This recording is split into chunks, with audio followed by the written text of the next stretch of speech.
श्रीलंका के राष्ट्रपति है, पहले एंटी इंडियन थे वो थे दरअसल भारत के समर्थन में, क्योंकि राजपक्ष हमेशा चाइना के समर्थन में थे। 2 कार्यकाल उन्होंने संभाला 10 साल तक। जब वो कसता जब उनको बाहर निकालने के लिए वहाँ के जो राजपक्ष दूसरे विक्रमादित्य और राजपक्ष बोला गया, उनको ये बोला गया कि आपको मार रही है भारत की जोड़ो की एजेंसी है। तो इसके विरुद्ध थोड़ा ये प्रतिक्रिया लाया कि भारत को नीचे दिखाने की कोशिश की गई, बट उनको ये लगा कि सच में मुझे मार देंगे तभी एंटी इंडिया है। और तुम्हारे विक्रमादित्य है वो भारत के समर्थन में रहे। तो बाद में क्या हुआ, दोनों को आपस में लड़ाने के लिए एक पॉलिटिकल एक पहले से प्रोग्राम सेटअप किया गया था इन लोगों के द्वारा। तभी राजपक्ष को नाट्य के तरीके से इनको इन्वॉल्वमेंट किया गया था as a prime minister of.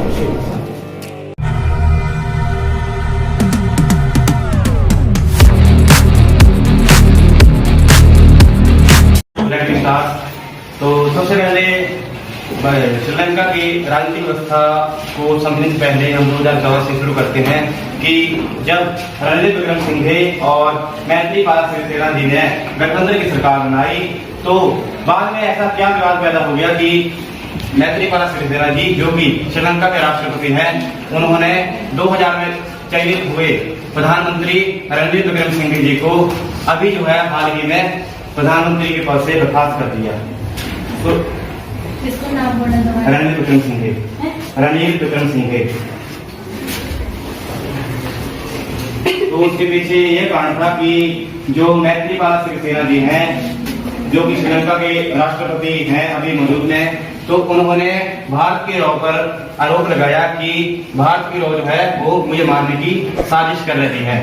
लेकिन रणजीत विक्रमसिंघे जी ने बोला कि ऐसी कोई भी जो बात है वो भारत की तरफ से नहीं है। इसी पे जो है वो आपसी संबंध खराब होते चले गए। संबंध इतने खराब हो गए कि अभी हाल ही में 2018 में रणजीत विक्रमसिंघे जी को उनके पद से मैत्रीपाला सिरिसेना जी ने बर्खास्त कर दिया।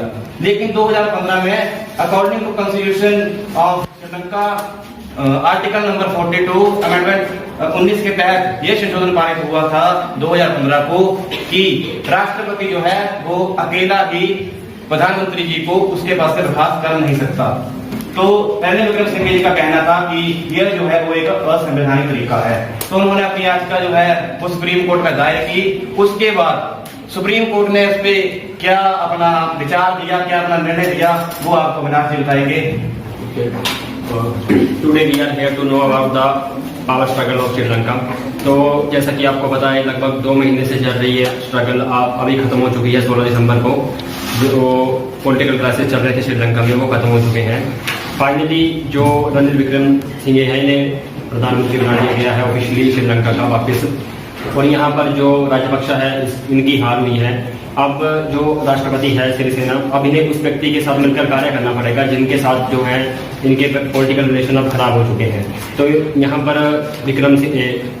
राजपक्ष की हार किस प्रकार से हुई है, तो जैसा कि आपको पता है कि विक्रमसिंघे इस केस को लेकर जो है वो सुप्रीम कोर्ट में गए हैं। और सुप्रीम कोर्ट ने वहाँ से अपना फैसला ये सुनाया है कि जो राष्ट्रपति है वो प्रधानमंत्री को मतलब ऐसे हटा नहीं सकते हैं, ये असंवैधानिक है। और इसलिए उन्होंने मना करते हुए ये कहा है कि जो ये इन्होंने राजपक्ष को जो प्रधानमंत्री बनाया है ये गलत है और उन्हें अपने पद से इस्तीफा देना पड़ेगा।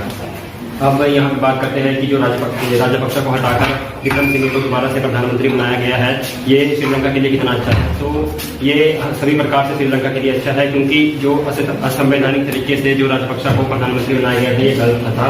और जो जितनी भी USA, यूरोप और यूके जितनी भी डेमोक्रेटिक सुपर पावर है, इन सभी ने श्रीलंका को क्रिटिसाइज करना शुरू कर दिया कि आप जो है वो आपका संविधान सबसे ऊपर रखो और डेमोक्रेसी से ऊपर कोई नहीं होना चाहिए। इसलिए जो ये राजपक्ष को हटाकर विक्रमसिंघे को प्रधानमंत्री बनाया गया, ये श्रीलंका के लिए एक तरीके से अच्छी ही बात हुई है। अब बात करते हैं कि इंडिया पर इसका क्या प्रभाव पड़ेगा। तो इंडिया पर इसका देखा जाए तो इंडिया के साथ श्रीलंका के पहले भी बहुत से प्रोजेक्ट चले हुए थे जो बंद कर दिए गए थे सिरिसेना के द्वारा, बट अब उन्हें वापस से चालू किया जाएगा। और विक्रमसिंघे जैसे कि प्रो इंडिया है, इनका जो ज़्यादा समर्थन रहता है वो इंडिया की तरफ भी रहता है। तो इस हिसाब से देखा जा सकता है कि जो इंडिया और श्रीलंका के जो रिलेशन है ये अब अभी के समय के लिए तो अच्छे हैं।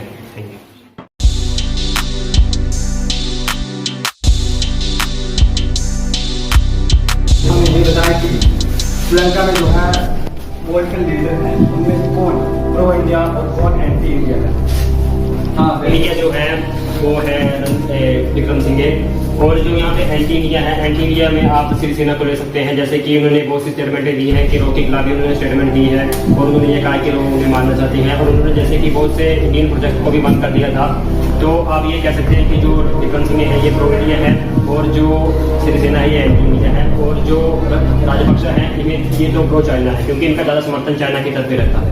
और जब महिंद्रा राजपक्षा जी को एज इलेक्टर पीएम किया गया था, तो शी जिनपिंग जी ने एकदम ट्वीट करके डाल दिया था कि आपको मुबारक हो, आप जो है प्रधानमंत्री हुए हैं, हम आपके साथ।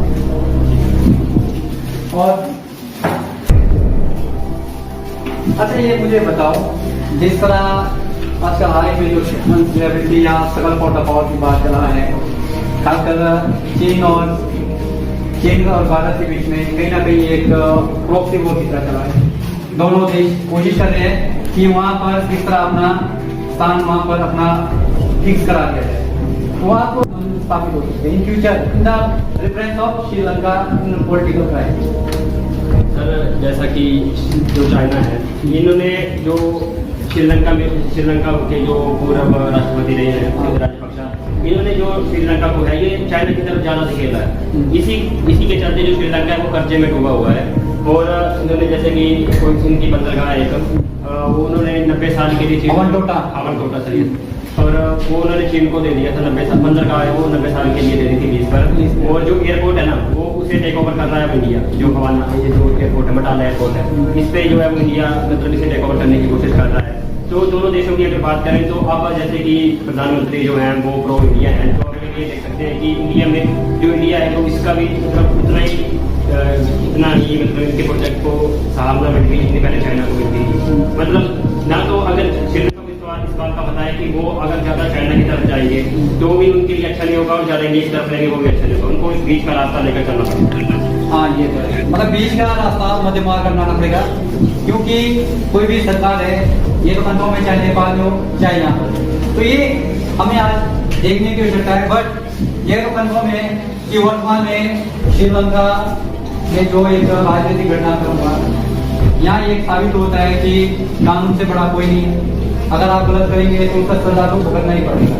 बट अगर आप कर रहे स्ट्रगल फॉर पावर, तो ये तो सत्य है कि जो संघर्ष चला है साउथ एशिया में, जो हम चला है कि कौन सुपीरियर है, चाइना बड़ा है या इंडिया का वर्चस्व, तो ये हमें आने वाले समय में बताएगा। बट ये तो कन्फर्म है कि अभी वर्तमान में वहाँ लोकतंत्र स्थापित हुई है, जिससे कि साउथ एशिया के लिए बहुत कुछ कभी बात है। और कोई क्वेश्चन?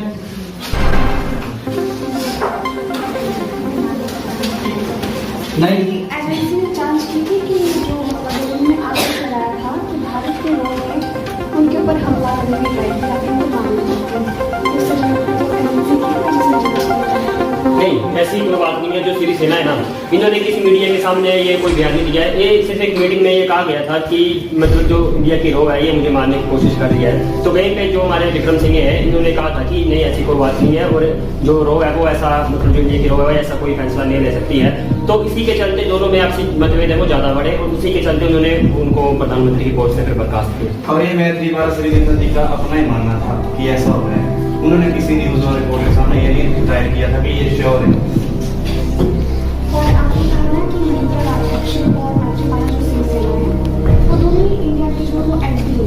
नहीं, रणनीति विक्रम मैत्री भारत श्रीसेना जी और नाम से तो गठबंधन की सरकार में एक दूसरे के एंटी कैसे नहीं, जैसे जब 2014 के इलेक्शन हुए तब जो महिंद्रा राजपक्षा जी थे वो राष्ट्रपति के लिए कैंडिडेट थे, ना कि प्रधानमंत्री। नहीं, एक इसमें एक चीज है, ये चीज का कि जो राजपक्षे नहीं सर, बात ऐसी है ना, जो सिरिसेना है ना वो 3 साल के बाद मतलब इंडिया के खिलाफ उन्होंने सिर्फ ये जो स्टेटमेंट दिया है इसके चलते वो एंटी नहीं हुए, मतलब वो एंटी थे नहीं। नहीं वही बोल रहा हूँ, राजपक्षे एक समय दोनों का स्ट्रगल था, क्योंकि इलेक्शन में दोनों ने संयुक्त तौर पर लड़ा था, और बाद में वहाँ के जो राष्ट्रपति है वो ये कि अब एक। हेलो फ्रेंड्स, लेक्चर शुरू करने से पहले अगर आप लोगों ने अभी तक मेरा चैनल सब्सक्राइब नहीं किया है तो सब्सक्राइब कर ले, और साथ में लाइक शेयर करना ना भूलें।